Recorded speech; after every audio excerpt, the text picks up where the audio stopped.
বাপুজি, এটা বলুন যে এই ব্রহ্মাণ্ডের শিব, যিনি এই ব্রহ্মাণ্ড, যিনি এই পৃথিবী তৈরি করেছেন, তিনি এখন কি করছেন? এই ব্রহ্মা, বিষ্ণু, শঙ্কর কোথায় আছেন এবং তারা কি করছেন? এই ব্রহ্মাণ্ডের শিব নিরাকার, যিনি তিনি পরম দামে আছেন এবং শিব ও শক্তি আকার রূপে আছেন।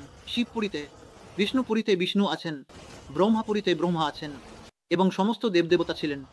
তাদের আত্মার শক্তি কমে গেছে, তাই তারা সবাই মানুষ হয়ে গেছেন এবং অনেক মানুষ তো পশু হয়ে গেছেন, কারণ বুদ্ধি পাথর বুদ্ধি, পশুর বুদ্ধি হয়ে গেছে। তাই এই পুরো ব্রহ্মাণ্ডের মালিক শিব, নিরাকার শিবে থেকে সমস্ত কাজ করেন। কিন্তু শিবকে দিক নির্দেশনা দেওয়ার জন্য মহাশিব, গ্যালাক্সির মালিক আছেন, তাই সেই দিক নির্দেশনা শিবের উপরও আসে। আজকাল যে বিশ্ব নাটক চলছে, পুরো বিশ্ব নাটক, সেই বিশ্ব নাটক। যেমন বিজ্ঞানীরা বলেন যে পৃথিবী বসবাসের উপযোগী নয়, তাহলে এমন কেন হলো? দুঃখের সাগর কিভাবে তৈরি হলো? এইসব গোপনে শিবের, যেমন রাম আর্ট চলছে, রামও কোথাও না কোথাও গোপনে কাজ করছে। কিছু আত্মা যেমন আছে, যেমন ব্রহ্মা কুমারীতে কুশন আত্মা পাঠ বাজাচ্ছে, নতুন বিশ্বের সৃষ্টির ব্রহ্মার পাঠ বাজাচ্ছে। এইভাবে রাম আত্মা ও শঙ্করের পাঠ বাজাচ্ছে, এমন গোপনে খুবই বড় আর্ট বাজাচ্ছে, যা অসংখ্য ব্রহ্মাণ্ডের রাজ্য বোঝায়।